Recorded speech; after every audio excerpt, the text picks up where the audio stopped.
نوروز به نوبهار کی میبینم، گلها را به شش قطار کی میبینم.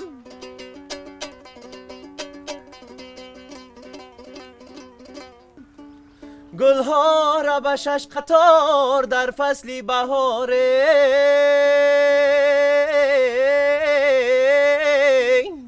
آه دنیا را به یک قرار کی میبینم.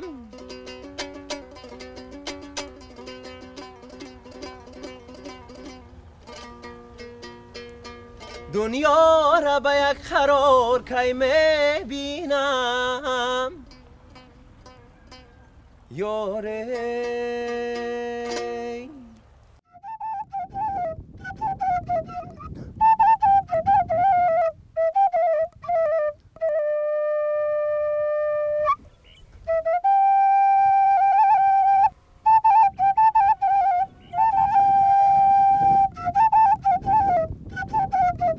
واقعا هم نوروز همچون جشن احیاگر، پیوندگر دوستی، برادری، نیروبخش صلح و آشتی و زداینده زنگ کینه و آزردگی شناخته شده است. نوروز جشن فرخنده و ایام برابرشوی شب و روز. در موسم بهار و نوروز عالم افروز در تل و تپه ها گلهای صدرنگ بهاری از زمین سر کشیده و طبیعت قبای سبز به بر میکند که پیغام خوش برای بابای دهقان است. درختان گل کرده و با گرم شدن هوا طبیعت از سر نو زنده می شود. باید قید نمود که همه ساله در کشور عزیزمان تاجیکستان بهارگونه مردم سربلند تاجیک به استقبال جشن نوروز میپردازند و کوشش میکنند این جشن فرخنده را با شکوه و شهامت خاصه تجلیل نمایند. گروه ایجادی ما امسال تصمیم گرفتیم به ناحیه واسع ولایت ختلان سفر نموده از استقبال گرم این مردم فرهنگ سالار نواربرداری کنیم. خیلی روزهای خاطرمان بود برامون، زیرا واقعا مردم همگی با چهره زیبای و طعم بهاری نوروز عالم افروز را یک جایه پیشواز گرفته و از آمد بهاری نیکپی شدند.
حالا ما دوستان عزیز در دهه آخچر جماعت به نام میرعلی محمد علی قرار داریم. بانوان این دهات به استقبال نوروز و بهار پرداخته و سرجمانه برای جوان دختران کرته های بهاری از قبیل چکن آماده کرده ایستادند که واقعا کارشان پیغام بهاری است. خاله زیباگل نظر و سالیان زیاد است که در همین دهه عمر به سر برده و به هنر دوزندگی مشغول است و اهل و عائله و همسایه های خویش را این خاله هنرمند هنر دوزندگی را آموزانده است که حال حاضر ده نفر صاحب این کسب و هنرند و دستانشان زیب دهنده خانه و جشن‌های مردم.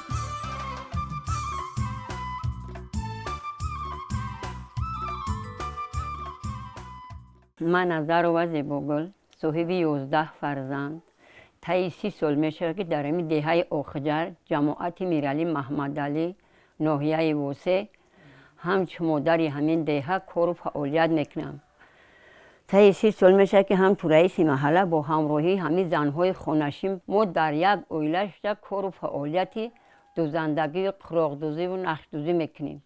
در همه جشنهای نوروز، عید صدک، کدام جشن باشه ما اشتراک میکنیم با اهل همین زنها، همین مادرای خانه‌نشین قطعی. ما در دورهای پیش نوروز میگذراندن مادرای ما، ماماهای ما سمنک میموندیم، کاچی میکردیم، دلده میکردیم، قروتو میکردیم. همه اوقات شربت و گرسوز اوقاتهای ملی دور پیش بود. در حاضر مدت چندین وقت میشود که ما میندارگی خود را با اهل همی اویلوی و همی زنهای دهی جماعت میرالی محمد علی میندارگی خود را به جناب اولی محترم امام علی رحمان میرسانیم که همین هنرهای مردمی ما که ای بین رفته بود ایسر نو همین هنرهای مردمی رشد سیاه هنرهای مردمی ما را که ایسر نو زنده کرد احیا کرد ما به نهایت شد خرسندیم به همین مادرای خانه‌نشین ما قریب یک 20 نفریم امروز مثال در همین چورابینی ها اشتراک میکنیم هر روزای ما نوروزای ما خیلی که حاضر شما میبینین ما وقتی که کار و بار خانه‌شون همین زنکا همین گروه میکنن ساعت معین جدا کردگی میان میشینن کرپچه دوز کرپچه میدوزه توقی دوز توقی میدوزه قراق دوز ما قراق میدوزیم ما کار و فعالیت میکنیم. خالای زیباگل قید نمود که از اعلان گردیدن سالهای رشد سیاحی و هنرهای مردمی کارشان آمد کرد، زیرا برخی از هنرهای مردمی که به گوشه فراموشی رفته بود از نو احیا گردیده جوان دختران و جوان پسران بهر آموزششان پرداختند. به قول خالای زیباگل ما از نسل‌های پیشین آموختیم، ضرور است که به نسل جوان آموزانیم.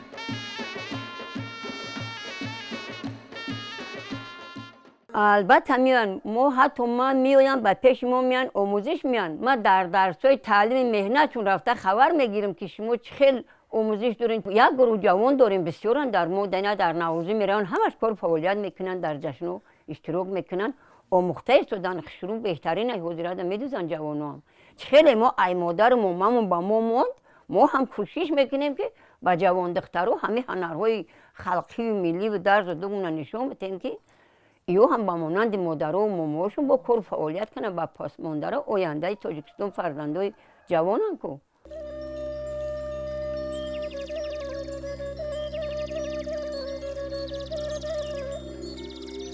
پس از چند لحظه نواربرداری و سیر دوستان عزیز در دهه اخچر ما مهمان عائله گل میرزایوف ها شدیم که در این خاندان نیز تنتنه جشن نوروزی دیده میشد. به عنوان این خاندان با آماده کردن خوراک‌های بهاری بند بودند. از این رو ما نیز کوشیدیم از اول آماده کردن نوع خوراک آش بریده که یکی از طعام‌های بهاری به حساب می‌رود ایشان را همراهی کنیم. راستی تا آن دمی که خوراک آماده شد خیلی منتظر شدیم، زیرا طرز آماده کردنش نیز به قول آسان نبود. هنگام تماشا برامون معلوم گردید که آش بریده را چگونه آماده می‌سازند.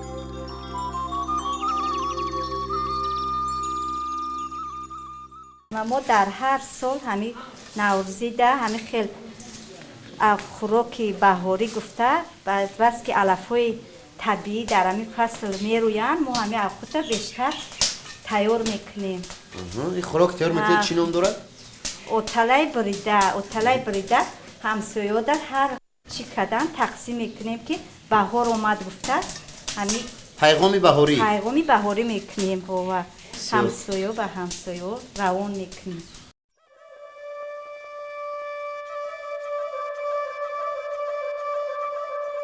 خیلی راستی برامون شادی آور بود، زیرا مردم با روحیه ایدانه و چهره‌های خندان از بهار و نوروز پیشواز می‌گرفتند. فضای بهاری و نوروزی و زنده شوی طبیعت و تماشای گل‌های نو شکفته الهام کس را می‌آورد، یعنی امید نو به زندگی و روزگار نو.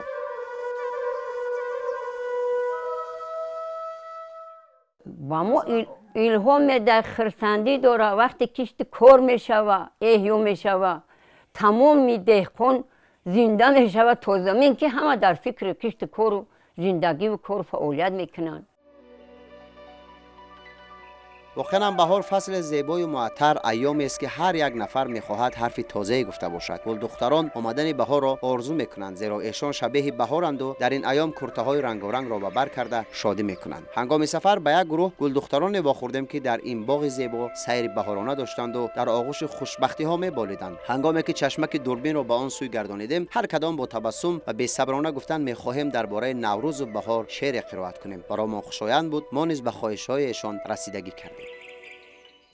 نوروز شد و شادم از درد و غم آزادم یک سله و یک جامه نوروزی استادم نوایی نی به گوش آید زمون هیان نوروزی صفا بخشنده ای دلها زینو دوران نوروزی ببر کرده جهان اندر بهاران جامه سبزه دهد گرمی به هر قلبی غریب احسان نوروزی ماننده که ماهی نو بینم رو تیش شمالای کولاب جان بیاره بوتا. همین گونه روز اول سبت مسئولین جماعت به نام میرعلی محمد علی و ناحیه واسه ما را به چند جای بردند که همگی فضای ایدانه بود و آمادگی به تجلیل و پیشواز جشن نوروز عالم افروز. اینجا باشد دهاتی به نام المراد خوجایف است. اینجا همسایه‌ها همراهی صاحبخانه برای پیشواز بهار امساله و نوروز عجم خوراک‌های موسمی آماده کرده ایستادند. یک گروه بانوان به پختن نان و گروه دیگر با آماده کردن آش بریده و تحمال مشغول هستند. خیلی یک منظره دقت جلب کننده. هنگام تماشا راستی دل شاد می‌گردد و واقعا آمدن بهار و نوروز را احساس می‌کنی. بانوان چیره‌دست با یک خرسندی و خوشحالی و شکرانه از آبادی دیار تنج آرام از آمدن بهار امساله شاد گردیده به لب همین جمله زیبا را سال که نکوس از بهارش پیداست آورده با امید سبز گردیدن دیارمان دعا و فاتحه می‌کردند. مسئولین نیز ابراز اندیشه کردند که همه ساله همین گونه در ناحیه واسه تجلیل جشن نوروز برگزار می‌گردد، زیرا تمام ساکنان این جشن زیبا و زنده شوی طبیعت را انتظاری می‌کشند.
ما در جشن عید نوروز پیش از جشن عید نوروز ما به بانوهای جماعت خودمون چقدر دستگیری ها کرده استادیم که همین هنرهای خودشون به جشن نوروز چقدر رشد دهند. در فصل بهار به همه مردم تاجیکستان صد بلندی خانه آباد تاجیکستانمون همه وقت تنجی آبادی باشد.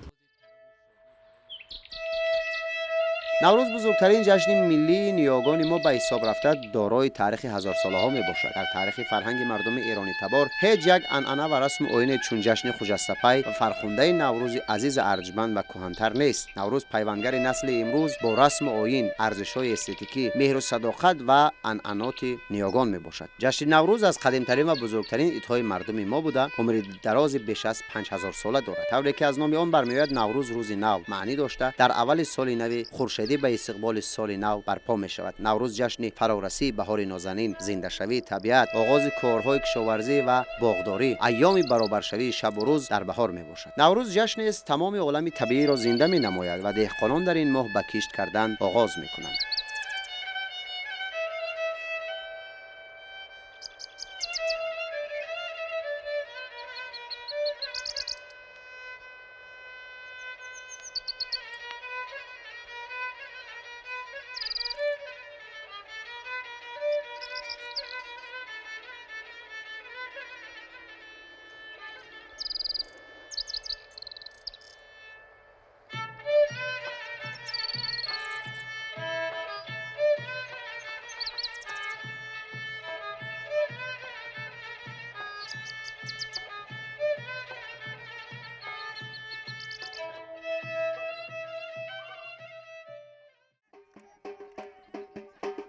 روز دوم مسئولین ناحیه واسه ما گروه ایجادی را سحر بر وقت به قلعه هولبوگ بردند. راستی هنگامی وارد شدن مردم زیاد به چشم رسید. گل دختران و بانوان به تن پیرهن‌های بهارانه پوشیده صحنه را زینت بخشیدند. پس از پرسیدن شنیدیم که این همگی ساکنان جماعت گلستان ناحیه واسه بوده است.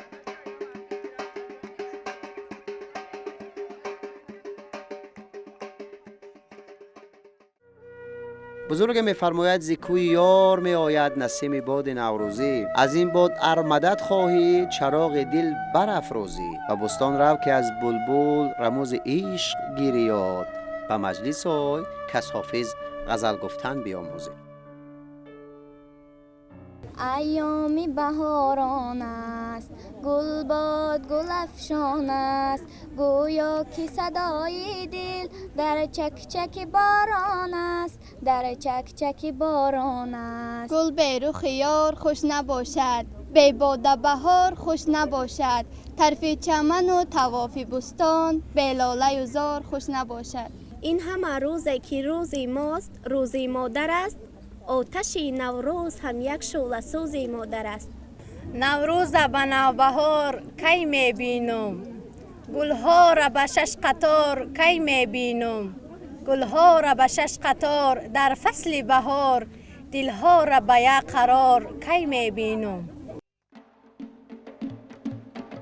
واقعا جای تماشای و دیدنی تجلیل جشن نوروز عالم افروز. در یک کنار گل دختران شادی کرده شعرخوانی میکردند و بانوان روزگار دیده باشد به تشکیل دسترخوان نوروزی مشغولند. دسترخوان را با خوراک‌های بهاری هفسین و هفشین آرا دادند. البته که در نوروز مردم از سنت و فرهنگ‌های خویش دوباره یادآور شده میکوشند به احیای آن کمر ببندند، زیرا روز نو و آغاز کار نوین است.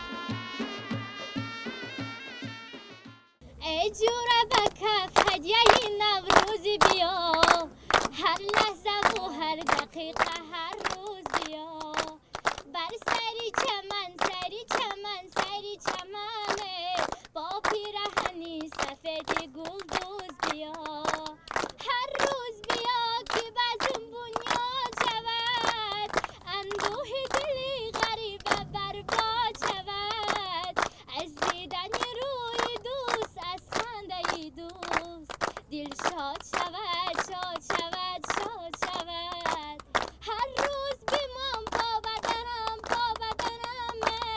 پامان بدنم جوره لختی جگرمه، با یک رهی کانی شدی و کانی فرح، پامان بدنم که گم شود دردی سرمه، پامان بدنم که گم شود دردی سرمه. ساکنان جماعت گلستان ناحیه واسه نیز در میدان قلعه هلبو که خود شهادت از تاریخ قدیمه ملت ماست، نوروز اجدادی را پیشواز گرفته و با پختن خوراک‌های بهاری و نمایش هنرهای مردمی مشغول هستند.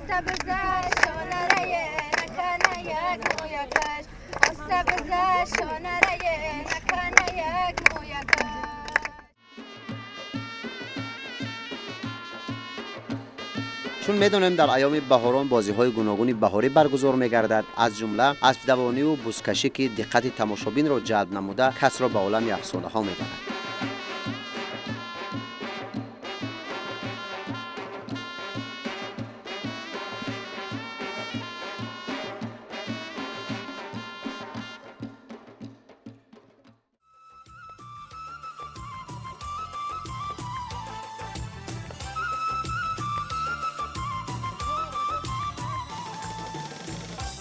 راستی میتوان با پرگی گفت که مردم به خوشحالی تا امروزها در فضای صلح و ثبات وطن جشن نوروز عالم افروز را پیشواز گرفتن میکوشند در احیای هنرهای مردمی، پاس داشتن فرهنگ و سنت نیاگان خویش دست خیر داشته باشند که واقعا فعال نیک است.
به دست آوردن استقلالیت دولتی، حکومت جمهوری تاجیکستان به تاریخ و فرهنگ و جشن و مراسم‌های مردمی دقت جدی داده برای احیای ارزش‌های ملی تلاش نمود. در قطار جشن‌های ملی و مردمی، تجلیل جشن نوروز میان مردم تاجیک و تاجیکستانیان مقام خاص را پیدا کرد. نوروز خصوصیت‌های درینه‌اش را با پذیرایی روحیه زمان نو سازگار کرده، امروز آن مورد اعتراف جهانیان قرار گرفته است. نسل جوان دوران نو از این پدیده‌های امیدبخش آرزوی و امیدهای زیاد دارند، زیرا زنده و جاویدان ماندن عنعنه‌های نیاگان بقای هستی ملت را نشان می‌دهد. این جشن کهن و همیشه جوان برای مردم کشور ما بگذار تنجی و آسایشتگی، خرمی و نیکروزی، صلح و امنیت و نعمت‌های فراوان عطا نماید. آرزو و ارمان‌های نسل امروزه نیز جامعه عمل پوشند. شادی و سرور و خرسندی و نشاط کودکان در آسمان صفا بخش روزگار طنین انداز باشد.